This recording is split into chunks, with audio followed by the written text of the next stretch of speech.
In this video, we're going to cover how we can edit a pricing database. And to do this, I'm just going to repeat what we have done before. Just import pricing database to Shedmate and just make some modifications directly there. If you don't have a pricing database yet, in our resource center, we have in the importing material pricing from Excel article, we have a Shedmate code form pricing sample. If you're using a structural steel design and pricing database, the process is pretty much the same. What's going to change here is just the name and the pricing of the items, but the manipulation is exactly the same. So just download this one and then we can start here. So I'm just going to open this project, go to my instant quoting, and then we have the sample prices. All I have to do is I can just easily delete all of them. And then from here, I can import from Excel and select my code form pricing. We have seen how to do the importing and how each of these items work. In this case, everything looks good. It's all mapped. Click done, and that's it. I have all of my pricing there, and you might notice there are a few things missing. The first one is the category. Once again, in our resource center, we have an article called Defining Item Category, and then I explain here the importance of selecting the right one and what variables they're going to be unlocked in the pricing calculations based on the item category that we selected. So here is the list with every single one of them. But if you are like me, that I'm very practical, I like to actually, put my hands on it, play with it so I can have a better understanding. I'm gonna, invite you to understand this process in a different way. Instead of explaining how each of the buttons work, I'll just do a workflow here, what we would normally do while importing the database for the first time. And then it's gonna make sense for you how the pricing calculations they start and how the manipulation works inside this environment. So the first thing I'm gonna do is I'm gonna work with the structural frames first. So I can select an item and just press shift on my keyboard and just jump directly to where I want to select. So in this case, I can select 7 items in a row, or I can just scroll down, select a few, and then select another one and press shift again and select another kind of section. So it's very easy to select many items at once, and you can duplicate or delete all of these items directly from our interface. And what I want to do here is just keep scrolling to see, pretty much here, that's where some of my structural frames end. I might have more like SHSs on the bottom here, but I just want to change the category for all of these at once, and I can come here and just change the structural frames for these ones. So it makes sense, these are structural frames, and by selecting structural frames, that's going to unlock length, mass, material, profile name, width, height, and mass per meter in my pricing calculations, so I can actually make sure Shedmate's calculating this in a good manner. I could change the unit directly here. So let's say I'm not using meters, I'm using millimeters. So I could just look for millimeters, or I could look for kilograms.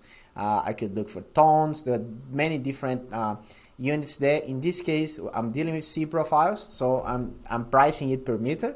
And then the price, I could just change all of them at once, and I could change the supply description all of it at once. So for example, if I'm using Metro, for instance, I can just hit enter here, and now all of my pricing has Metro on it. Or I could change it to someone else, kind of like steel line. So that's just a sample, and then I can see that I don't have any pricing calculations there. So I'll just dismiss the selection, and now I have structural frames, my supplier, pricing calculations. From here, there are a few things we can manipulate to edit. I could find items. If I just type C and C, then it's gonna just focus on all of those C items for me. I could filter this as well. So I can say, hey, I want to see here all of the items where the category it's equals to something or is empty. So now I can see that all of my items, the category is empty or is not empty. So it shows me the ones that have structural frames. So you can create different filters here. You can add another filter, say I want everything that's not empty, and also that the price is less than 15. So now, or maybe 8. So now I have just, structural frames that the price are cheaper or less than $8. So you can use these filters here and add as much as you want to go really in details about what you want to see there. And this helps you to make pricing changes if you want to change all of those prices and manipulate and edit your pricing database. From here, what we need to do in our pricing calculation in our pricing database is to link this to a specific calculation. And I'm gonna do this first with one item. We're gonna understand the logic, and then we're gonna do that for all of the other ones, at least in the structural frames. And we're gonna break this video in more detail so we can do the same with roller doors, personal access doors, sectional doors, you name it. And then you're gonna have that understanding how it works. And once you understand the main idea behind pricing database and pricing calculations, you're covered. You're gonna be able to do pricing and, you know, set up your database for anything you want: fabrication, you know, labor costs, delivery costs, and then you're gonna have a very good, precise estimating system ready to be applicable for any project you want in your business. This is massive, guys. This is really, really massive. All right, so let's start with this one. There are a few different ways you can link to the calculation. One, you just go to the top there, link to this calculation, and then it's gonna say, all right, I've linked one project. Do I want to navigate to the calculations, or do I want to stay in the pricing edit? If I stay in the pricing edit, note that the link to calculation here is gonna change. Now I have that specific item linked to a pricing calculations. Sorry, to one pricing calculation. Or if I want the next one, I could just link to calculation, and when I hit navigate, it's just gonna move me from pricing database to the pricing calculations page, and I'm gonna see all of the items that are linked there. In this case, just the two of them, C110, C112. Another way to do it is just coming here and just clicking directly on the link to calculation, and this is gonna say, hey, the price is not referenced on any calculation. Would you like to link it now? And I can just click and say yes, link.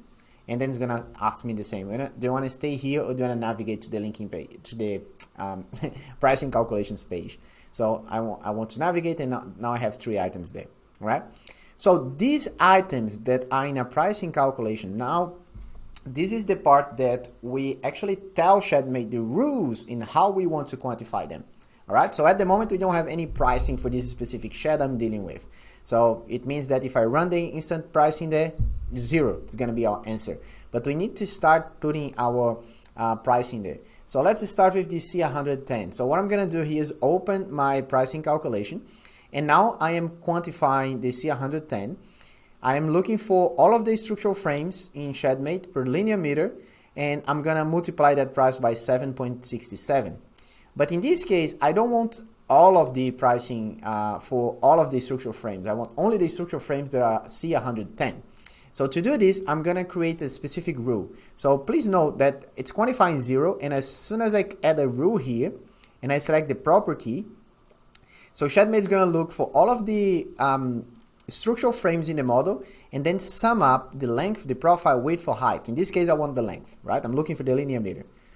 So now I have 69 elements, and combined I have 304 and 41 meters, and now Shedmate's multiplying that by 7.67, that's the price per meter of the C110. But this is wrong, because I actually am multiplying every single frame inside Shedmate. So I just need to add a conditional modifier here, and this list of properties, subcategory, like length, mass, material, is exactly this list that I have here for each of the variables of different categories that we have in the model.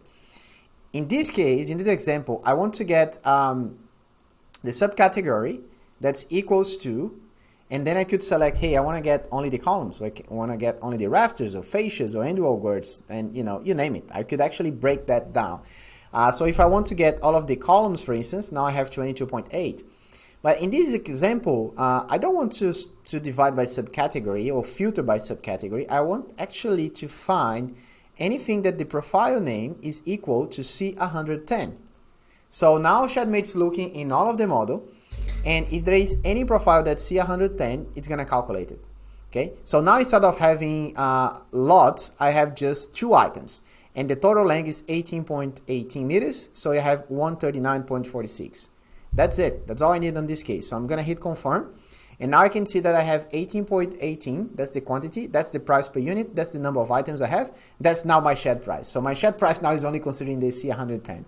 So if I click here on the top, Shedmate can show me what's being quantified in my shed and what's not being quantified. So the only thing that's being quantified are my fascias. They are C110. So this is pretty much what we have so far. You might think, hey, Artur, there's a lot of things that are missing there, right? Yeah, sure. But the good thing is we don't need to do this every time. We just do that to set up our costing database, and we have the visuals to help us navigate and make sure we're not missing anything. And once this is set up, we just need to apply the same costing database to any other shed, and Shedmate is going to calculate everything. So let's do this in a very quick manner here. Let's do that for C112. And you might think, all right, you need to go there, add another rule, set that the property is length, and then go to the conditional quantifier and say, hey, I want all of the profile name that's equals to, and then I can look to C112.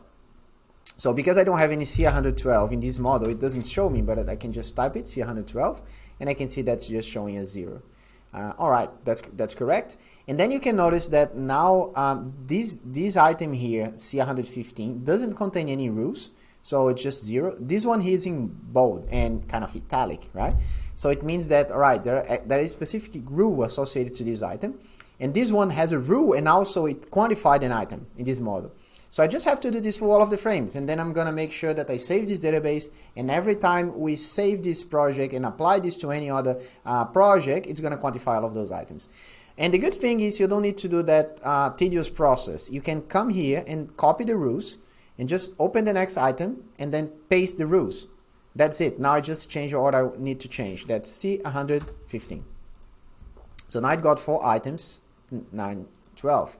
So if I go to that price, I can see that the 4 items it got were some of the mullions and some of the roller door headers. Now I'm going to do exactly the same with the other items. I can see here that these 3 items, they are linked to a calculation from my price. So now let's select all of the rest all the way to here, and let's just link to a calculation, navigate there, and I'm going to do exactly the same. Copy rule, come here, paste the rule, and now it's C119. 2 items, that's all right. And then I'll continue doing this for all of the other items. Paste rule, and now C150 by 10. Just a tip here, please be aware that what you're typing here on the rules might be wrong. So it's very important to start with an existing rule from a model and just change the numbers, but you are sure that the structure is the same, like C, these 2 points, 100, like if and 15, okay? Sometimes you might just put like C not in capital letters, so this might affect if Shedmate is getting or not that item. So I suggest you to start with a specific rule when you come here and you see like different items that Shedmate suggesting. And these items, they generally come from the model that this project is linked. So it's going to show everything that's possible there. So what helps while setting up the process of creating your own database is to create a model and just change the different structure items so you can have, you know, everything there. And then Shedmate is going to pick the most you can. You can modify that model later and just add new items. Let's say if you're adding a spin away, whirling bird, and you don't find that item there, just go to the model, add a spin away, save the project, come here, reload the page, and then Shedmate is going to show you all of the variables for that spin away in the list here. So this avoids you to type anything that's actually not going to match. And the other way I like to use this is, as I am doing this, for in this case C150 by 12, as I'm doing this, if there is anything on my model, in this case it doesn't have anything, but I always go here and I kind of check, okay, yeah, the items are actually being added, like this 119 was that one, and I can see that I have 2 items. So you can just look and compare with different Shedmate models to make sure that your pricing calculations are going right. Okay, so this is your best friend here, this show quantified and not quantified, because it can tell you if the items you're adding there, they actually are quantified or not, and gives you that auditing feature in which you can see every single item that Shedmate is considering for that specific job. All right. Ideally here, our outcome is to have all of the pricing calculations set up. Good. So for this video, I'm just going to continue doing the same for all of these other items here. They're pretty much the same for the C's, and then at the end we should have, you know, a better price for a shed because it's going to quantify all of my frames. And then we just need to save this as a database. In this case here, I can just save as a new costing database called code formed sample database. Just let's create that database in the model. That's it. And now let's continue doing this and continue saving on that database. So I'll just copy the rules, open this one here, paste the rules, and change that 15, 15.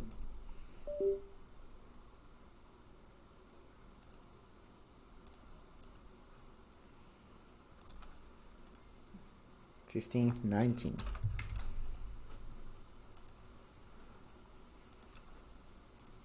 $15, $24.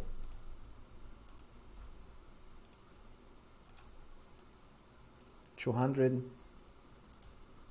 $12. Copy, open, paste, 215. Now I have like 44 meters, so it's starting to get my shed quantified. Alright, so I have created the rules for all of these items here, all of this C frame. So this should be fine. So I'm just saving the quotation, and then when I open here, I can see that all of my C frame items, they're included in my quotation so far. I have 1311.80. That's it. So let's continue doing this for other items in our model, and then we're gonna slowly build our pricing calculations library to make sure that Shedmate is quantifying the items as we want it.